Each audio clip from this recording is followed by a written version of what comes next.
Halo teman-teman, selamat datang di YouTube channel Yohanes Prayoga. Dan kali ini kita bahas tentang Bitcoin lagi. Dan ada fundamental tentang Bitcoin yang dimana kelihatan dari banyaknya kejadian ya, kayak seperti inflasi, terus beberapa bisa dikatakan kejutan-kejutan yang saat ini terjadi di geopolitik seperti Ukraina sama Rusia dan segala macam. Tapi kenapa BTC atau Bitcoin itu masih untuk saat ini lumayan untuk naik, lumayan dari beberapa hari yang lalu itu kenaikannya lumayan dan tidak terpengaruh oleh geopolitik yang terjadi. Nah, di sini ada fundamental atau berita yang dikeluarkan dari ambcrypto.com. Kita bacain bersama-sama ya. Tapi sebelumnya jangan lupa di subscribe, like, dan di share. Dan juga teman-teman kalau mau trading gunain xt.com agar kalian bisa dapat rebate 80% dari kalian trading ya, atau cashback. Rebate itu cashback 80% dari komisi kalian, walaupun totalnya adalah 100% komisinya, dipotong 40% untuk aku. Nah, dari aku 40% itu dipotong 80% untuk kamu, 20% untuk aku, gitu ya. Dan itu saja untuk pendaftaran menggunakan st.com yang ada di kolom deskripsi. Atau kalau di deskripsi, kalau nggak di deskripsi kalian tidak akan dapat 80% cashback. Oke, kita melihat dari sisi charting juga kelihatan banget kalau ini masih naik ya untuk BTC. Dari mana ya? Kita lihat pakai ini. Nah, pakai rectangle, dimana di sini ada batasan bawah yang memang yang kemarin sudah aku jelasin bahwa ini adalah support yang dimana ketika dia itu tidak mampu lagi menembus bawah lagi, itu bisa jadi ini kembali naik ya, kembali naik. Terus habis itu dari sisi indikatornya sendiri, dari sisi indikator yang di sini itu ada 5, MA5, 15 dan 30 sendiri sudah naik ya, udah naik. Kecenderungannya juga udah naik. Nah, kecenderungan udah naik ini lebih enak banget ketika kita pengen beli.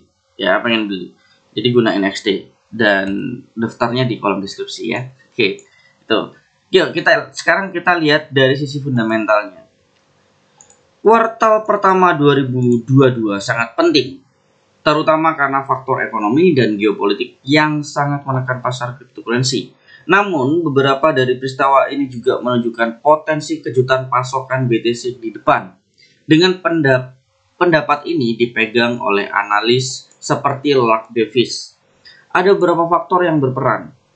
Faktor yang dapat memicu permintaan yang kuat untuk BTC, terutama karena aksi harganya telah meningkat secara signifikan akhir-akhir ini.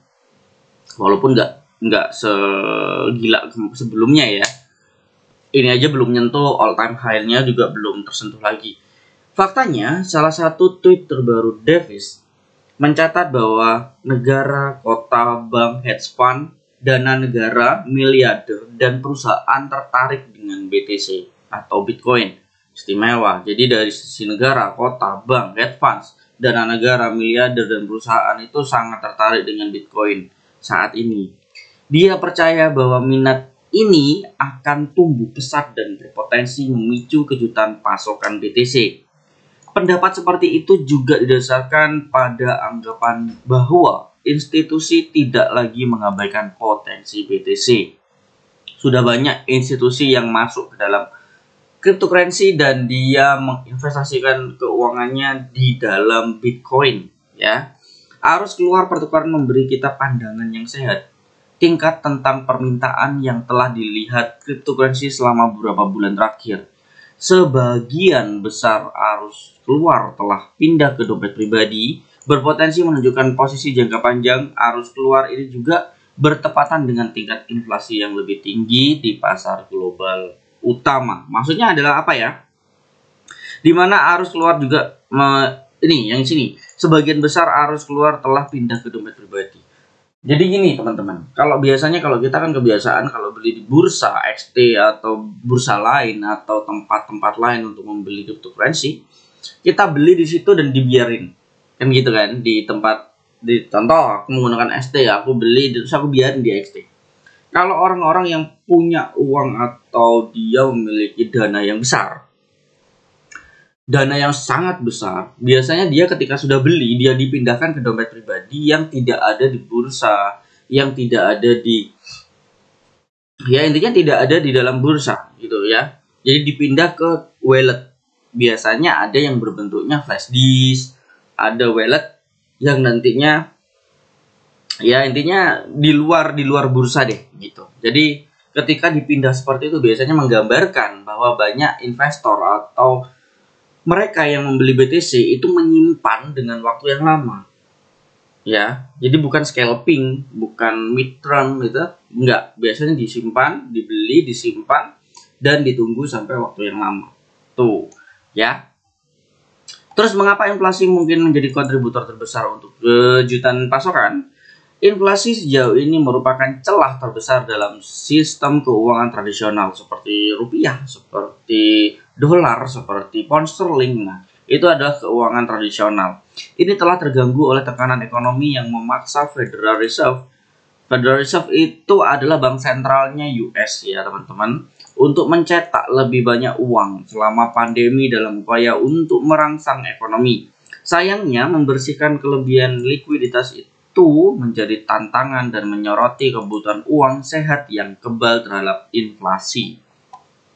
Bitcoin hadir dengan alternatif yang dapat digunakan individu dan institusi untuk mengatasi inflasi. Pandangan seperti itu dapat memicu lebih banyak permintaan Bitcoin dan berkontribusi pada kejutan pasokan, terutama dengan berkurangnya pasokan di bursa. Jadi kalau Bitcoin sama keuangan modern, keuangan tradisional beda. Dimana kalau keuangan tradisional biasanya bank sentral itu mencetak uang lebih banyak untuk merangsang ekonomi, tetapi kalau BTC itu benar-benar ya kalau segitu ya segitu aja gitu ya.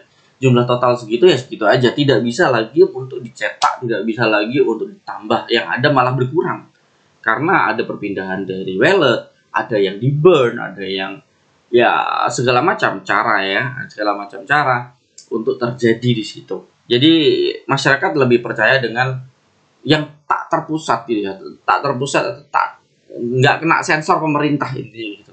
Jadi tidak ada kebijakan moneter di dalamnya. Dia benar-benar clear, benar-benar ya memang terjadinya karena pasar, udah gitu aja ya. Terus perlu ditunjukkan bahwa pendapat tidak bulat. Misalkan satu pengguna menyarankan bahwa kurangnya investor baru untuk menyerap pasokan tambahan kemungkinan akan menurunkan harga. Namun argumen ini gagal untuk mempertimbangkan faktor-faktor yang mendorong adopsi BTC seperti pasokan maksimum tetap, pengurangan separuh BTC, dan karakteristik deflasi. Oh ya, pengurangan separuh BTC sudah mulai dikurangi kalau nggak salah. Aku kurang tahu ya tentang info ini, tapi penambangannya sudah mulai dikurangi lagi. Pemerintah dan kontrol moneter. Nah, ini yang tadi aku ceritain. Peristiwa sosial dan politik baru-baru ini seperti perselisihan antara pengemudi truk dan pemerintah Kanada dan perang Rusia-Ukraina telah menyoroti bahaya kontrol ketat pemerintah atas uang. Faktor-faktor ini memperkuat kasus pemilikan Bitcoin sebagai uang tahan sensor yang menawarkan kebebasan dari campur tangan pemerintah yang sudah aku ceritakan sebelumnya ya. Permintaan Bitcoin yang berasal dari realisasi yang disebut di atas dapat mendorong adopsi BTC yang lebih institusional dan individu. Kayak gitu. Nah, ini menggambarkan bahwa keadaan atau gambaran bahwa fundamental makronya terhadap Bitcoin yang kita lihat saat ini chartnya itu sedang baik, sedang bagus, dan banyak orang yang positif terhadap pandangan mereka kepada Bitcoin atau cryptocurrency pertama ini ya. Ditambah lagi dengan namanya technical analysis yang mendukung. Ya, technical analysis yang sangat mendukung, di mana keadaannya adalah awalnya sebelumnya lengkap deh. Sebelumnya itu ternyata keadaannya turun. Terus tiba-tiba dia tidak mampu lagi untuk turun dan kena batasan atau support yang di sini yang tidak mampu ditembus kembali, sehingga terjadinya ada sideway yang bisa dikatakan menjadi triangle ya. Sideway triangle. Oh, sulit untuk digerakin. Oke. triangle seperti ini ya. Triangle dan terjadinya triangle seperti ini, sehingga ketika sudah terjadi triangle dan dia ternyata breakout ke atas, menandakan bahwa power up-nya sudah naik dengan keadaan makro fundamentalnya seperti itu, maka kemungkinan besar akan semakin naik ke atas. Oke, semakin naik ke atas dan biasanya akan seperti ini. Di sini sampai ke arah sini biasanya. Nah, sampai ke arah ini biasanya. Kenapa? Karena di sini ada resisten lagi, teman-teman. Di sini ada resisten lagi yang mungkin akan ditunggu sampai di puncak sini ya. Kemungkinan akan ditunggu di harga ya 58.000 gitu. Nanti akan adanya gejolak lagi. Biasanya turun dulu atau koreksi dulu seperti itu.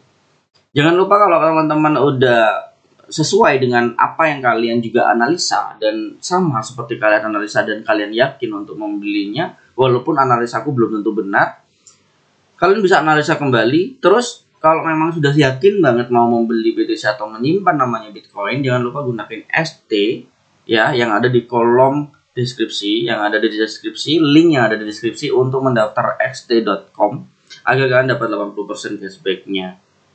Bukan hanya BTC, nanti kalian bisa altcoin juga bisa kalian beli di situ ya.